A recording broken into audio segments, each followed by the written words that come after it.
Good day, everyone. My name is Aira and I'm from grade 11 Ptolemy. So, I will discuss about integral by partial fractions. So, let's start. This is the formula of integration by partial fraction. F of x over x plus a times x plus b is equal to a over x plus a plus b over x plus b. If the integrand, the expression after the integral sign, is in the form of an algebraic fraction and the integral cannot be evaluated by simple methods, the fraction needs to be expressed in partial fractions before integration takes place. The steps needed to decompose an algebraic fraction into its partial fractions result from a consideration of the reverse process, addition or subtraction. Consider the following addition of algebraic fraction. So, 1 over x plus 2 plus 5 over x plus 3 is equal to x plus 3 plus 5 times x plus 2 over x plus 2 times x plus 3 is equal to 6x plus 13 over x squared plus 5x plus 6. In this section, we want to go the other way around. That is, if we were to start with expression 6x plus 13 over x squared plus 5x plus 6 and try to find the fractions whose sum gives this result. Then the two fractions obtain 1 over x plus 2 and 5 over x plus 3 are called the partial fractions of 6x plus 13 over x squared plus 5x plus 6. We decompose fraction into partial fractions like this because it makes certain integrals much easier to do and it is used in the Laplace transform which we meet later. So, if we needed to integrate this fraction, we could simply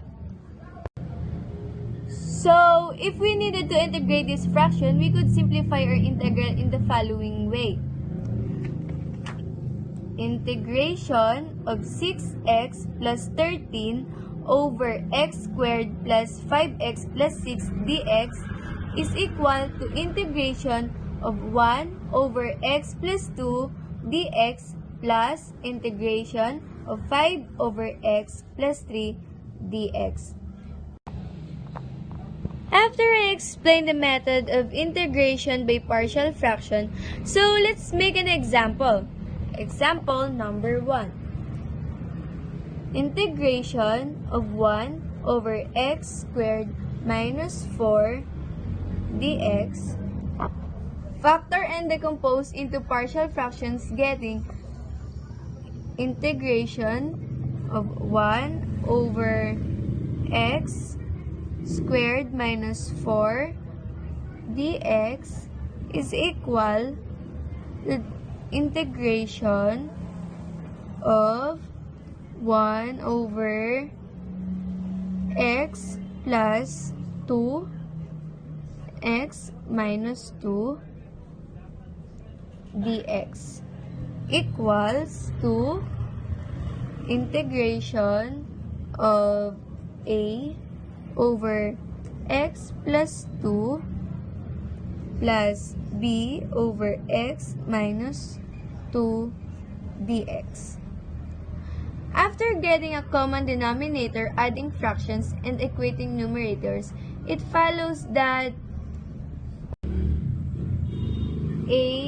ax minus 2 plus bx plus 2 equals 1. Let x equals negative 2a times negative 4 plus b times 0 equals 1. 2a equals negative 1 over 4.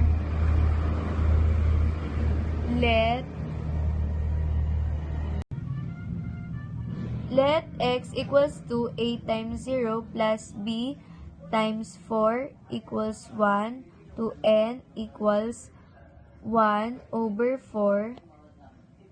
And this is the final equals integral times negative 1 over 4 over x plus 2 plus 1 over 4 over x minus 2 dx equals integral negative 1 over 4 1 over x plus 2 plus 1 over 4 times 1 over x minus 2 dx equals 1 over 4 times x plus 2 plus 1 over 4 x minus 2 plus c, and this is the final answer equals 1 over 4 x minus 2 minus x plus 2 plus c.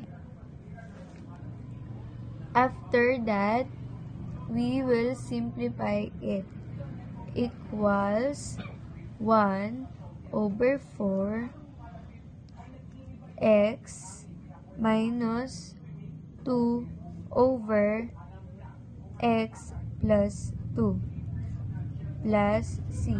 And this is the final answer.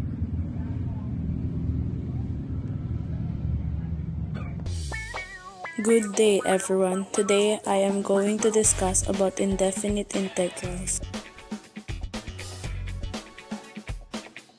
What is the integral of 10 dx? All you need to do is add an x and the c value.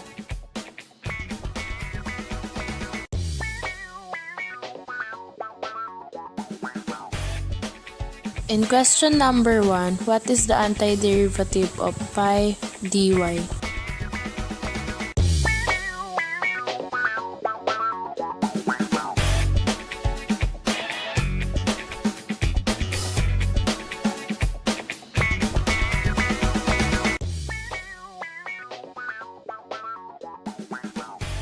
In example number 2, you can now use the formula x raised to n plus 1 divided by n plus 1. What is the antiderivative of x squared dx? By using the given formula, the answer will be x to the third over 3 plus c.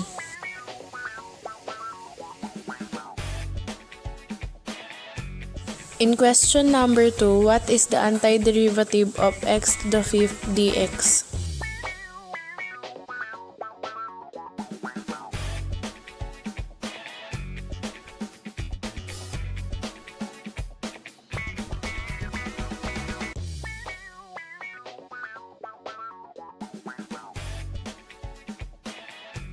In example number 3, what is the antiderivative of 8x to the cube dx?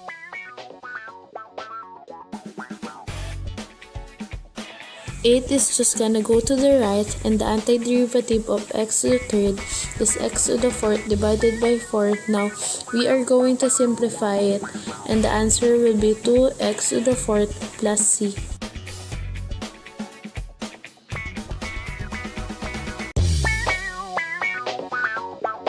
In question number 3, what is the antiderivative of 10x to the fifth dx?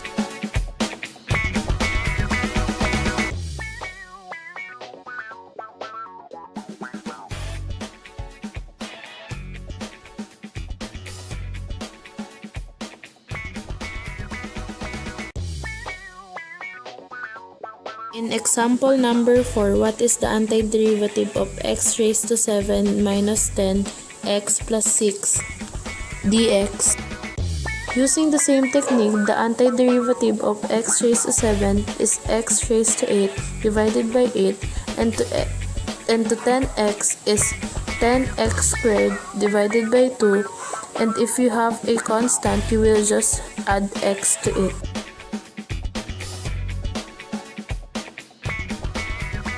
In question number 4, what is the antiderivative of 4x raised to 4 plus 8x raised to 2 minus 9 dx?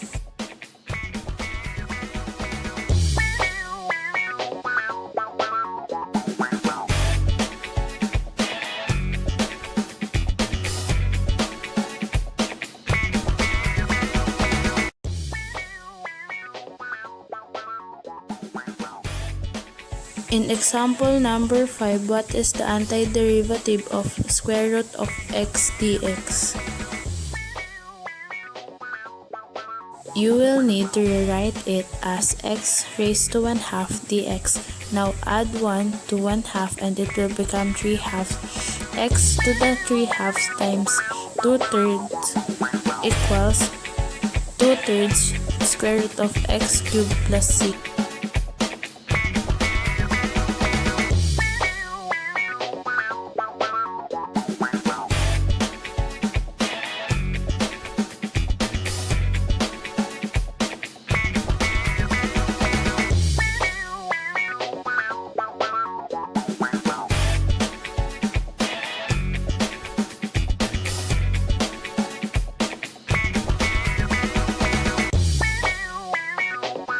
In question number 6, what is the antiderivative of 3x negative 1 squared?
In question number 6, what is the antiderivative of 2x plus 1 times x minus 2?